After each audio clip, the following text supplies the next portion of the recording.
And hello, friends of Studio Brûlé. I'm Steve Brûlé, and I'm here with the famous Janice Fiamengo. Not we quite. just, as you know, we just finished watching Janice's newest video on Betsy DeVos's changes to the Title IX and how they prosecute these alleged cases of sexual violence. Sexual misconduct, yeah. What a travesty it is to see this coming from a purported conservative political side. Yeah, it just shows that gynocentrism is equally operative, or at least partially operative, on the conservative side of things as well. And certainly, it certainly seems as if feminist assumptions have won the day when it comes to these alleged reforms, because they really, I don't see that they are significant reforms at all.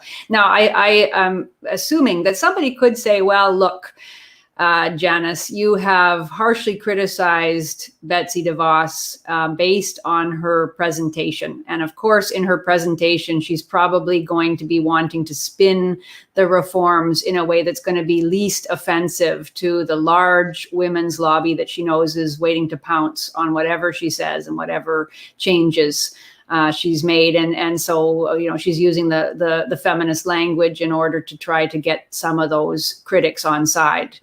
But I've now looked at the regulations themselves. I haven't read every word yet, and they're incredibly mind-numbing. It's a lot of legalese, legal jargon. But indeed, the reservations I had just watching her video presentation and reading about the basics of what she's done, those reservations have been confirmed and even exacerbated as I read through the thousands of pages of revisions. So maybe we can get into discussing some of those, because yeah, it's really, I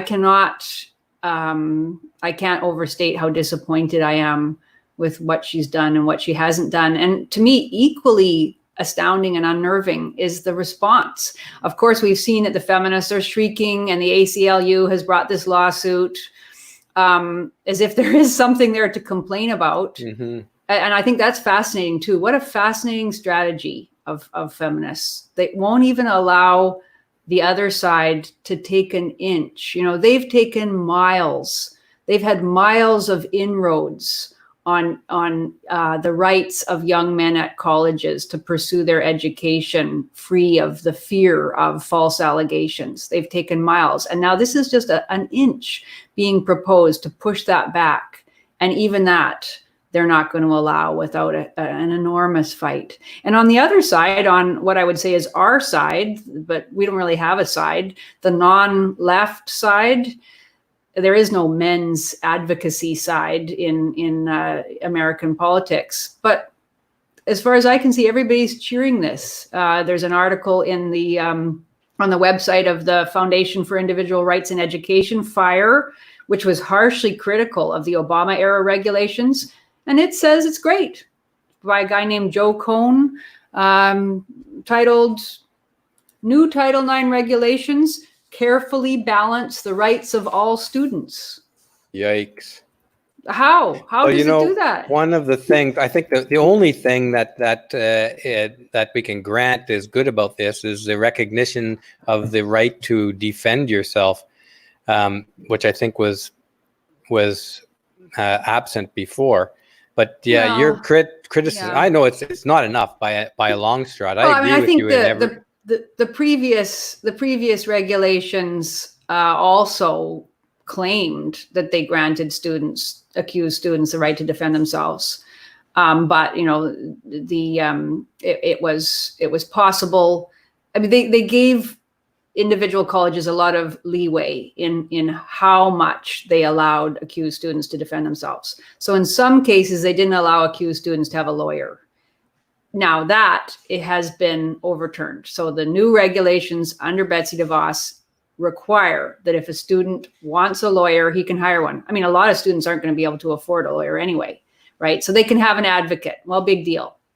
So that is one improvement, but it's a very minor one when you're dealing with a colossally corrupt and wrong-headed system. Yeah, nothing brings There's the some left truth to this. and the Yeah. right together. Like, well, certainly, I would Yeah. say nothing brings the Republicans and Democrats together like claiming to protect, injured women. Yeah. That's certainly Yeah, the case. Yeah. So, okay. So yes, a lawyer or at least an advocate is now the right of the accused. So that's something, although I have not read all the regulations about this yet, and it's not great. It looks as if there are very particular limitations on the extent to which a lawyer or advocate can be involved in the process. So it's not as good as it sounds. The other thing that is a reform is that the accused has to see the written rules. The written allegations against complaint. him. Yeah. Yeah. Okay. I don't see that as, that's significant, I suppose. But, there are still all sorts of problems here. And I am shocked that so very few people are speaking up about them. Yeah. It is disturbing. Yeah. There's,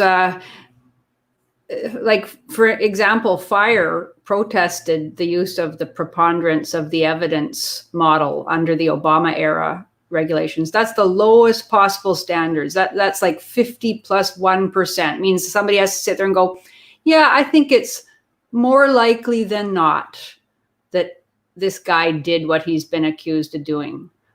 That's like, so now schools can choose whether to use preponderance of evidence or the slightly higher standard of clear and convincing evidence.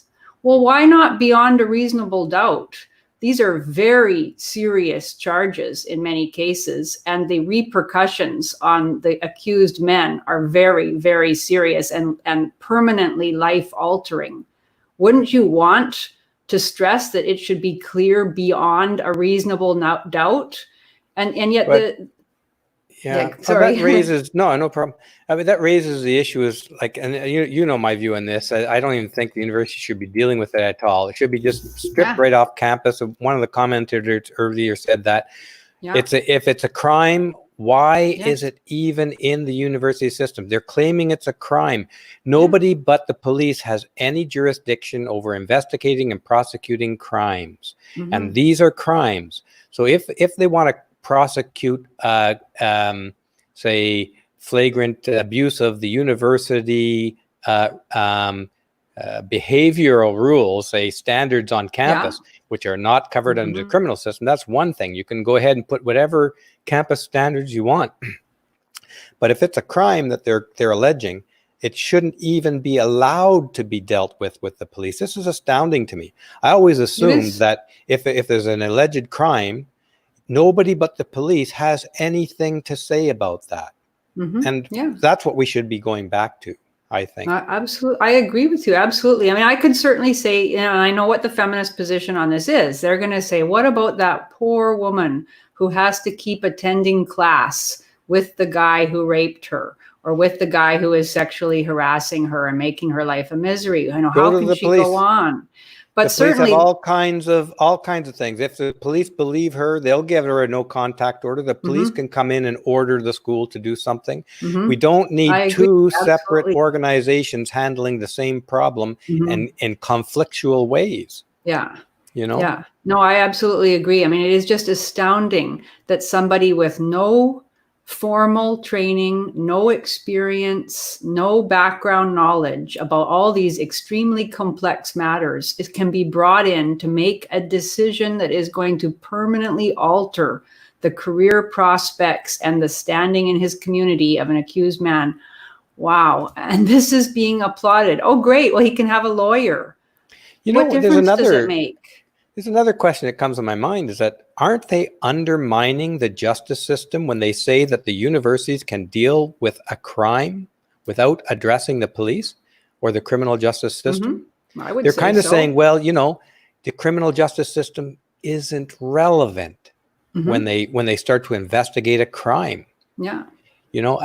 Here's my other point.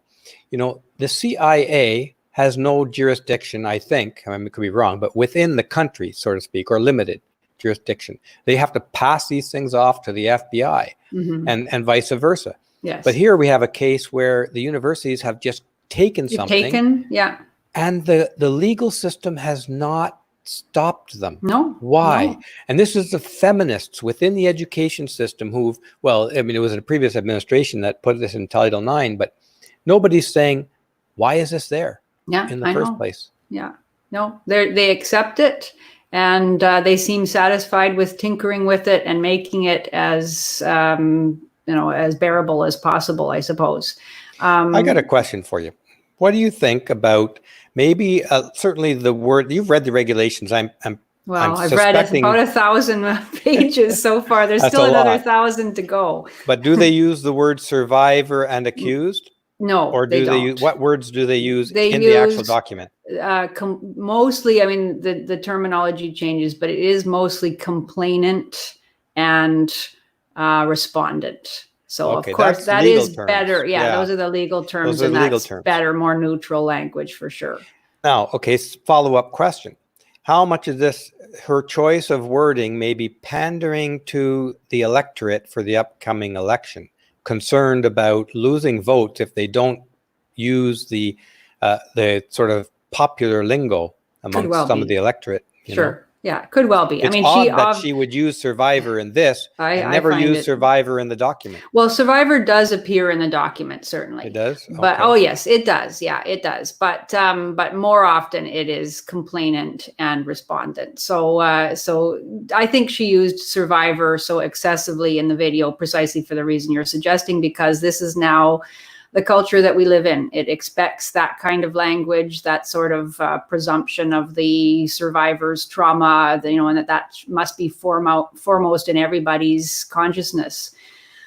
So I guess, she was trying to soft pedal it for her critics, and assuming rightly, I guess, that even on the Republican side, they're going to vote Republican anyway. They're not going to vote for Joe Biden, no matter how disgusted they are with the lack of reform. And I guess that there just isn't a strong enough lobby for men. Like, when it comes right down to it, conservative men don't in general care that much. And that's true. It is true. Even conservative men who've been directly impacted by this don't care that much. This is what's really surprising to me. And I've met a lot of guys like this, friends of mine, who will not do anything about it. They'll jump straight back into that same ring a second and third time. Yeah. There's something wrong with the mentality or the cultural training that men receive while they're being brought up here. Yeah. They're learning that they deserve this, that this is their fate in life, and that's the way it's supposed to be. Yeah. So they're not willing to object to it. No, they're not. They're not willing to object to it. And are you still there, Steve? Oh, I'm having trouble with Steve again. Maybe I'm gone. Not sure if anybody can hear me, or whether we just have lost Steve there briefly. Okay, well, in case you can hear me, one thing I wanted to say about this is that after I made the video, I was a little bit concerned. Oh, hey, hi, Steve. Yeah, I lost him. Yeah, sorry. I don't know whether you lost me or I lost you or what, but I lost connection here. And in fact, my router still says I'm not connected to the internet. So I don't know how this is working here. My router is lying to me, apparently. Oh, dear. Uh-oh. That's terrible. Oh, that's too bad. Yeah. I had something flashed up on the screen there. I must have jumped in the middle of something there. So you were talking about, just the lack of interest, even on the part of men who have been harmed by feminist policies and through false allegations. Yeah, I don't know. I mean, she can get away with talking about all of these things without once in the video mentioning false allegations. And there is that's another good point. Yeah. I mean, it's amazing. There's a very short section in the regulations on false allegations. But basically, much of the regulations is taken up with talking about the kinds of consultations that she participated in, and many people, some men's advocates or advocates for presumption of innocence, did come forward and lobbied, very, very assiduously for the rights of accused men. But in most cases, the department simply carried on. People pointed out all sorts of problems with the regulations, and didn't matter that much. For example, what is to me just astounding that schools are doing this. People pointed out that how can you have people volunteering? I didn't realize that most Title IX personnel are volunteers. Yeah. So as critics we talked about that. as critics point out, well, gee, who are the types of people that are likely to volunteer to serve as a Title IX person, either an investigator or an adjudicator? Well, they're likely going to be feminists, survivor advocates, people, self-declared survivors, those kinds of people who have a real interest. And, it was pointed out to the Department of Education that these people have a bias. And the response of the Department of Education is, oh, well, they'll be trained. They'll receive training. Yeah, and they'll train the hatred out of them, right? Yeah, they'll be exhorted to engage in the process in an impartial manner. And that's just supposed to be You can only cut off enough. one of his testicles while you're interrogating him. Yeah. Okay, behave now, not both testicles. Yeah, it's that's their training. It's right there in the regulations, and the implication is that as long as the training materials are on the internet and they're available to anybody who wants to look and see, that will guarantee that there's no bias. And even the regulations even say things like, for example, somebody says, well, look, if somebody comes out of a background in women's studies, and we know that women's studies is, it's based on anti-male propositions. It's based on the idea that men have privilege and men have power and men abuse women and women are victims and women don't lie. And that a man can learn from being falsely accused of rape. Wasn't that Catherine McKinnon or something that said that? No, that was a Cornell famous feminist professor. It was a professor at one of the Ivy League universities, and she was an assistant dean or an associate dean or something who said that. It can be good for a man to go through a false accusation of rape. Yeah, and so we know this, and yet the department can answer. Well, it says whether bias exists requires examination of the particular facts of a situation.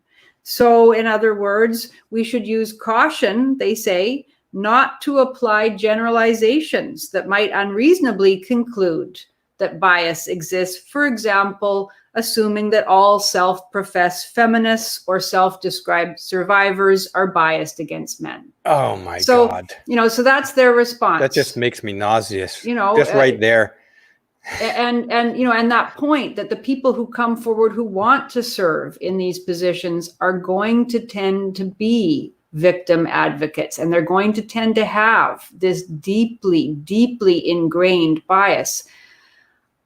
That's just brushed aside. And I was shocked to learn that even students can serve in these positions right there in the regulations. So can you imagine being charged with some horrific sexual crime and you go forward and a student leader, almost undoubtedly certainly at SJW, a radical SJW, is going to sit and decide what your punishment, whether you're guilty or not, and what your punishment is going to be.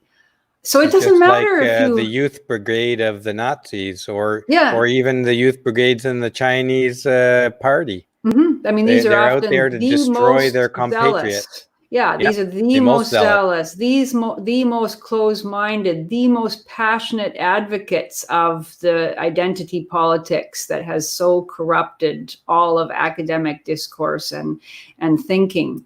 These are going to be the ones that sit in these positions. And simply because they have some little bit of training, some number of days, or I don't know, maybe it's a week of training that requires them to read through these materials. I mean, these are incredibly complex matters to learn how to investigate an alleged act of misconduct, how to, cross-examine, interview witnesses, cross-examine, how to weigh evidence, all these things.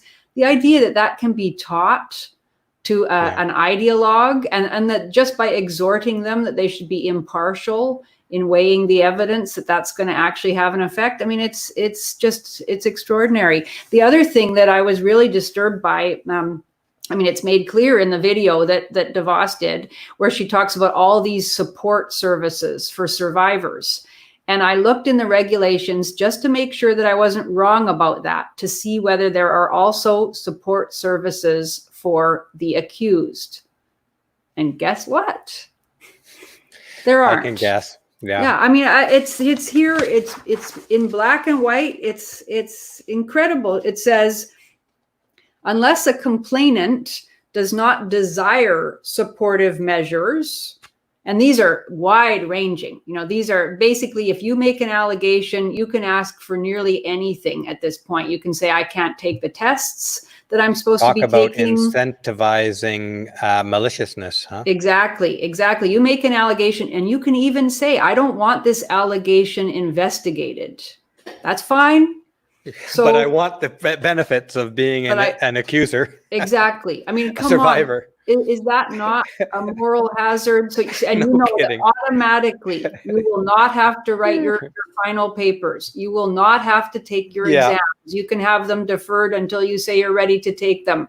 You can have all sorts of accommodations made, even though you insist that you do not want any investigation to take place. You can also ask for a no contact order.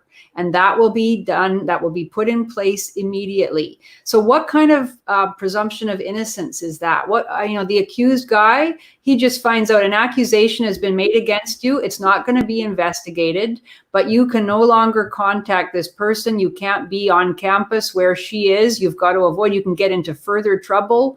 If you do happen to run into this person on campus and she complains that you contacted her, you're going to be removed from this class, because you can't be in there with the complainant. I mean, it's horrible. The presumption of guilt is there immediately, that all these things have to be put into place in order to prevent further trauma for the accuser. And it even says right here that you have the university must offer these various services, including counseling and everything, to the complainant. And then it says, there is no corresponding obligation to offer measures to respondents. Incredible. That's incredible. I mean, they're just out there openly displaying their bias, and they're not even ashamed of it. Yeah, they're not even ashamed of it. The culture is trained to accept this, right? Culture is trained to accept this. I know it is, but it really bugs me, because I know that Betsy DeVos and others that were involved in drafting these regulations met with men who had been falsely accused. They met with men who had gone through the years-long hell of being falsely accused, losing their scholarship, losing all their career dreams, being kicked out of college, being shamed as a rapist, having everybody turn against them, having their reputation destroyed. They went through the hell of, trying to go spending all this money, going to court, trying to clear their name. They finally did years later. All that, of course, is simply subsumed under DeVos's narrative about the disappointment to survivors. So they did all this, and they talked to DeVos about the pain that they experienced, the anxiety, the post-traumatic distress that they experienced, all of that, and yet they still won't put in any necessity of providing services for the accused. It's terrible. I'm not surprised. You and I've talked about this before. Like, I don't think these universities can be rescued. Certainly, we need the university system for sciences, because it's very difficult to teach meaningful science and engineering without a university campus. An awful lot of the other subjects don't need the university campus anymore.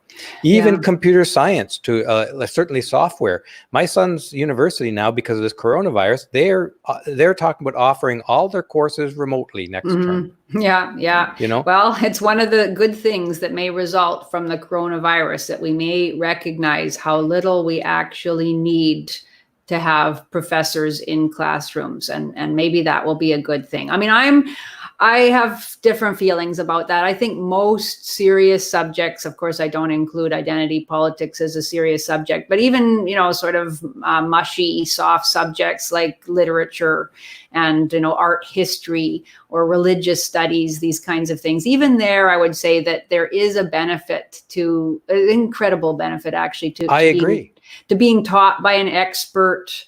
I mean, you can spend face to face. I agree, face to face, 100%, Janice. having discussions. But what I'm saying is that what's going on campus right now prohibits that. Yeah. You can't, even if you are on campus and you're there with a non-SJW humanities professor, if there is even one out there other than George Peterson. Yeah. But if you're there, the campus environment crushes the ability to have those meaningful relationships between, say, the professor and their students, like we used to have 40 years ago, before feminists took over and polluted and cancerized and destroyed everything. Yeah, I know. I mean, the idea that the university was a safe space, to use that language, where you would pursue knowledge. Where you wanted, the ideal was a disinterested, meaning as impartial, as objective, as open-minded as possible, a disinterested pursuit of knowledge where you wanted to understand and consider and pursue all aspects of a subject and debate it and learn deeply and read the experts.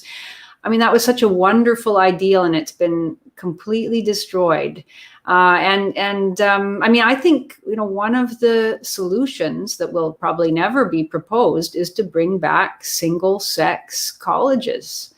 Yeah, that would solve a lot of these problems. And if the feminists were serious, if they really believed that campuses are hotbeds of sexist discrimination and sexual harassment and misconduct and sexual assault, they would approve. They'd say, okay, let's have women educated at one university and a separate school for men. A lot of these alleged problems could no longer exist then, and men and women could pursue their education unhindered by this supposed, a horrific barrier to their learning. And why won't they do that then? I mean, it would deal with a lot, and true learning could perhaps be put back in place. But it's not an all-in-one situation either. I know some people believe that you can't effectively teach remotely. Other people believe you can totally. I don't think we're stuck in one or the other. We can have some kind of a hybrid system. But I'll give you an example. I agree. Many of the smartest guys in my chemistry class, and I did some of this too, skipped classes. And were we worse for it? Not necessarily. Really, because sometimes the classes, you already understood that subject material before you sat down in class. And sometimes you go to a class where the material is going over stuff you already well understand, and you end up doodling in your notebook. Yeah. So absolutely. An awful lot of stuff can be. But here's a hybrid example reason that I could suggest, okay? Imagine a coursework that goes for, say, 2 to 3 months, online, totally remote, with a 1 week sort of retreat face-to-face with the class and professor, where they go to a retreat center where they're all there 24/7, and they just go over, talk all the questions they want to have. Professors can give throughout the days presentations. I've been to these kinds of retreat centers on various different things before, and sometimes they're very energizing. So at some kind of hybrid education system might function just as well or better than our university systems today. Yeah, I think probably that may be part of the future for a lot of reasons. And I can see it working. Yeah, I mean, I would not want to suggest that what goes on at universities can be completely scrapped, because there are many things about it that are incredibly valuable and wonderful, and it'd be sad to lose them in the humanities and social sciences, as well as in the natural sciences and engineering. I'm going to have to part with you on that a little bit. I think there are some values, but I'm not sure it's so irreplaceable because of the possibility that we could imagine a hybrid or other system. I agree with you about the hybrid. Yeah, absolutely. Yeah. I agree with you. I think that could work really well. I just want to throw out this other consideration, because imagine well, I don't know if anybody's ever tallied up the cost of our Mhm. university system. Yeah, It's it's staggering. enormous. Staggering. We're paying some of these feminist morons $200,000, $300,000 a year professorships to spread bull crap Yeah. out through our Mhm. whole society and Yeah. and send out their pupils, their followers to advocate for bigoted laws that we live Mhm. with for generations on generation. The cost of and the damage of that the universities are causing today is staggering. Mhm. It certainly is. It So certainly is. I'd be Yeah. willing to bet that some hybrid system could cost us a fraction of the present system and deliver a better product of education. No, I agree. Yeah. Yeah. I absolutely agree. And certainly the subject we're addressing today, the supposed scourge, as DeVos said, it could be dealt with through these hybrid systems, through sex segregation. I'm sorry, in some ways that's a step back perhaps, but if things are as bad as the feminists allege, then they should be in favor of this. It would solve an awful lot of problems and certainly would save many, many men from the grief of these false allegations. For sure. Yeah. You read this article, right, Janice? We Yeah. talked about this. Yeah. And Yeah. I It's discussed a good this a couple of article. weeks ago in one of the coffee sessions. Do you have anything you want to say about this? This article is really, really critical of the left's impact on the entire university system, and rightly so. So, do you want to touch on this at all? Do you have Well, I mean, there are a lot of really interesting points made. It starts off by talking about how the takeover of the university by one particular ideology means that everything about research and teaching in various disciplines gets warped, so that the kinds of research questions that are pursued is warped by a political agenda. The interpretation of findings is warped. And it talks about how deeply biased at every level the faculty become once they adopt this kind of groupthink and hardcore ideology. And of course, it would be the same to a certain extent if it were not leftism. Although I don't know. I mean, when I used to go to school, I knew many conservative-leaning professors, and their attitude was like, their attitude was, I don't agree with leftist theories and ideas, but I find them interesting. I think they should be allowed to pursue their agendas. I think they should be allowed to express their political points of view. And anybody else express any? Well, that's it, and that's what's happened. Like that was in the late 1970s, 1980s, and that was at the time when leftists were really flooding into the college system. And now that they occupy the dominant positions, and now that they are the majority, they effectively silence everybody else, and they gatekeep incredibly effectively.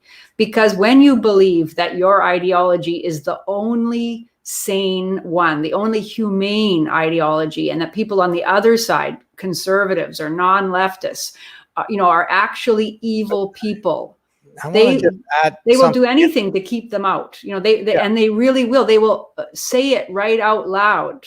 It doesn't matter how qualified a person is, that they will not hire someone from the other side because they honestly believe those people are evil. And I just don't think that conservatives and classic liberals and people who are sort of politically non-aligned, libertarians, whatever, they don't have that same sense. They genuinely believe in diversity of opinion. They don't have that gatekeeping mentality. And that's the whole problem with the radical left and the identity politics advocates, that they will keep people out and they will hire people who are lesser qualified, even profoundly less qualified, because they have the right ideology, and they will not hire those, no matter how brilliant, who are not woke.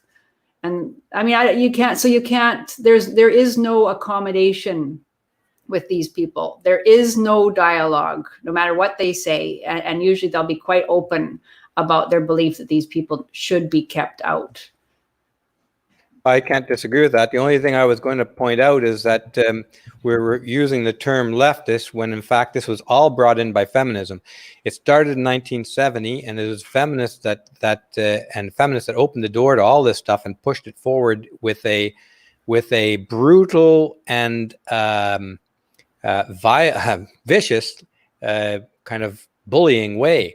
They brought it in through the affirmative action program. Oh yeah, insisting that all of these are all feminists doing this. Yeah, and the rest of the soft leftists, you might call them, who weren't yet feminists, who had to become feminists they became co-opted. Yeah, they became co-opted, and so they couldn't continue to be leftists if they didn't toe the ideological feminist extremism. That's absolutely true. Now there's a whole range entirely on feminism. There's I mean, now there's a whole range of identity politics positions, some of which are not like primarily feminist in their orientation, but are always feminist. You know, for example, there's a whole range of post-colonial sort of anti-Western ideologies that are also embraced by many in the umbrella, though, right? Yeah. I mean, I don't know. I think you could argue about what the umbrella is. Some would argue that there's a generally anti-Western kind of bent to all of these ideologies, and that feminism is just one strand of that. I don't know. I don't really have a position on that. But I mean, I think a lot of people would argue that in the 1970s, it had been happening before too, I guess in the 1960s and 70s, that the left decisively became about identity politics. And so it was about the grievances of various identity groups, and that the feminist grievance was just the most powerfully articulated and perhaps the largest and most popular of those groups. And it came, you know, it swelled to the proportions that we see it occupying today in our broader society and in the university. But there are certainly others as well, but they all work together, even though there are many contradictions between their various beliefs and mandates and agendas, but they all operate against the kind of classically liberal consensus. Sorry, what was that? They share a hatred of the white man. But that's it. Yes, exactly. They share a hatred of supposedly, yes, the privileged white male patriarchy. Yeah, is the enemy of all. I think to get along. Oh, okay. You're back. Have I gone? You froze for me, but it might be on my side. I don't know. I can never tell if it's me frozen or you frozen. So I know, me too. But yeah, I mean, basically, yes, the society created and maintained and supposedly exploited and dominated by white men is the unvarying target of all these different groups. And it's it's sad to see that how decisively the entire university got taken over by these kinds of identity politics agendas, so that anybody who even just wants to do math or do art history or whatever it happens to be will not be left alone to do it, and now will not be hired. You will not be hired. You will not be promoted as a student. You will not win scholarships. You will not be able to participate in conferences. You will not be able to do anything and no matter how much your love for the discipline, how brilliant you are at it, what innovative, new approaches you might bring to it. If you're not woke, if you don't toe the identity politics line, you aren't allowed. Yeah, and that to me just is an indication that the body has succumbed to the disease and is terminal. The universities are in terminal decline and they become anti-intellectual. It is a cult of academia today. Yeah. You have to be part of the cult. I know I'm sounding extreme, but I really think the better work that's going on culturally today is going on outside of the university. The most honest work criticizing our culture, which should come from within the university, from an intellectual point out, it's already left the campus. I think because the people on campus can't survive on campus if they actually are intellectually rigorous and honest. There is no free thought. The good work has already moved off Yeah, campus. I'm afraid The body so. is dead. Yeah. In other Well, when words. you see, I mean, in that Aereo article, for example, it talked about the openness with which professors would admit their biases, you know, that they couldn't hire somebody who didn't share their ideology. The fact that that can be admitted indicates how very deep the rot has gone. They're not even embarrassed about it. They don't even attempt to hide it. And, you know, in that article, they gave the stats, you know, of, you know, left to right in the university. And it was like, you know, 70-1 in some disciplines, 40-1 in others. You know, Well, it's you know, just, Janice, this last thing from DeVos shows that even the White House yes. is afraid to deal with the problem. Yeah. The White House, you might think of, is the doctor who's there to cure the cancer. And the doctor is saying, this cancer can't be cured. This patient is dead. It's a cult right across the education systems of all the universities in the West.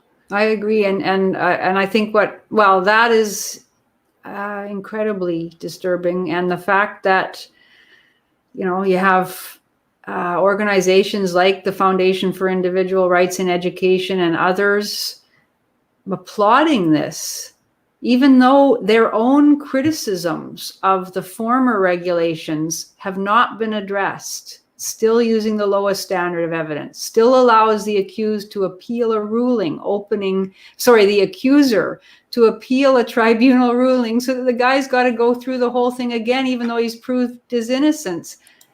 Their own criticisms have not been addressed, and yet they're cheerleading for it because it's just a tiny, tiny bit better. I find that incredibly dispiriting.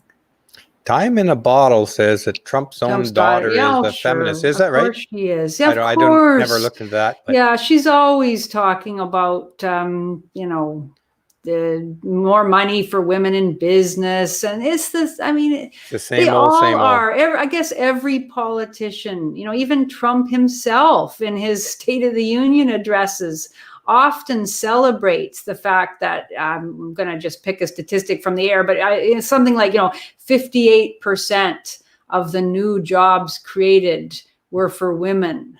Well, why is that to be celebrated? Especially, is he playing politics?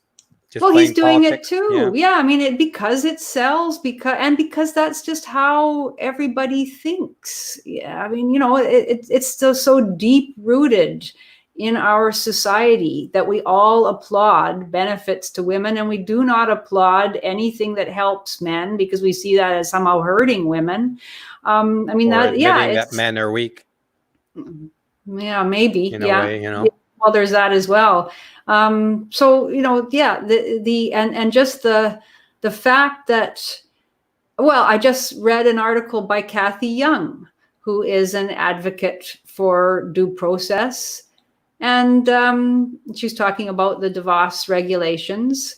And she hasn't read the regulations, obviously, but she ends by saying that although, you know, Trump did one good thing in seeking to reform the Obama era regulations, she's still rooting for Joe Biden to be elected. And, you know, Joe Biden is perhaps the single most opposed to due process for male accused of any politician in the entire history of the United States. Yet Kathy Young, supposedly somebody who cares about these issues, is going to vote for him. I didn't know that. I didn't know she was a Biden supporter. That's what she says in this article that just came out about a week ago, talking about the ACLU lawsuit against DeVos and saying that, I mean, she hasn't read the regulations, so she doesn't really even have much of a position for or against the reforms, just assuming that they must be good, and hoping that Biden will not move against the regulations. He has already said he would, that he will overturn them immediately, and yet she'll still vote for him, even though he instituted the Violence Against Women Act when he was a senator, when he was vice president. You know, he has explicitly made it clear he doesn't give a damn about any accused man, except himself, of course, but any other accused man should just go immediately to jail as far as he's concerned, because women never lie about sexual assault. Did you say Cassie Young, right? Cassie Young you're talking about? No, Kathy Young. Kathy Yes. Young. Kathy Yeah. Young. Yeah. Now, Kathy some of these people are just have so much hatred for Trump that they would literally vote Hitler in if if they thought he could beat Trump. She does. You know? Yeah, she does certainly. But I So think that's part of it, which is irrational. They're anyways. Read this here. Terrible. This comment. Yeah. This fellow Mike Adams. Do you know this book? Feminists Say the Darndest Things. No. Okay. Might have to have a look at that. Yeah, well, they do. I mean, it does. You don't have to look very hard to find all sorts of outrageous statements. But it might be nice to have it all in one book. Yeah, that's true. It's true. Yeah. I doubt you can capture it all in one book. No, I mean, and the context is itself just as interesting. Taken out of context, sometimes they just seem irrational and bizarre. But when you actually see the substance of the arguments, you realize that that's even worse, than the individual statements. Yeah, it's anyway. I mean, maybe we've said enough on this subject for now. But I mean, I can't really encourage people to read the regulations because they are 2,000 plus 2,000 pages. But I don't know how you could stomach it myself. Well, I mean, that legalese. Holy crap. Yeah, it is. It's hard to read, but I wanted to know for sure that it's as bad as it looked from the DeVos presentation. And I really sincerely do believe that it is that bad. And there's a lot of gems in there that show the utter disregard, even though she's being championed as somebody who is restoring due process and presumption of innocence. She claims to be, but there is a lot in there that shows that is not the priority for this administration or for her department. And I don't know. Let's touch base after you finish reading the whole thing, and you can give us an update on. Let's do another live stream. When do you think you'll be ready to do another live stream to update your full assessment of this? Maybe in a couple of weeks, because I definitely want to look at exactly the provisions for the use of a lawyer in these proceedings. I mean, there's a lot to be said about the kind of training that Title IX personnel undergo. It is just astounding the shoddiness of the whole thing. So let's do that in 2 weeks. Let's do another live stream, and we'll just do update on. It'll be update on what you found by reading this horrendously boring 2,000 page torture test. Yeah. Okay. All right. Yeah. I'll try to distill it to the most egregious aspects of it. Yeah. Don't write anything official script. We'll just talk about what you found. Okay. Because you're halfway through it now? Yeah, I'm in the 900s right now. 900 pages. Yeah. Oh my God. I didn't read every word, but you're skimming parts? Yeah, I'm skimming some parts. Oh God, I pity you. I couldn't do it. I couldn't sit down and read a 2,000 page legal document. No, not going to do it. Yeah. A lot of other ways to spend my time. True. Yeah. But no, you're doing us all a great service by looking into this deeply, seriously. So let's have a look at what new stuff you find in there. Okay. Yeah. I'll pull out a few of the most important, most salient points. Sounds great. So let's do it. What's today? Today is the 22nd. Let's schedule a write-in now for 2 weeks today. 4 p.m. What do you say? Okay. Sounds good. Yeah. A live stream. Okay. Sounds good. Awesome. Okay. Well, I wish everybody a good week and stay safe. Thank you everyone for joining us again. And as I like to say all the time, after every of these live streams, do something you love every day. If you don't have something you love, find something you love to do every single day. So Anthony said that. Thank you again for joining us, and join me again, possibly tomorrow, but for certainly Monday for another live stream coffee break where I touch base on some of the stuff that's come across my desk since the last live stream. Be safe, everyone. All right.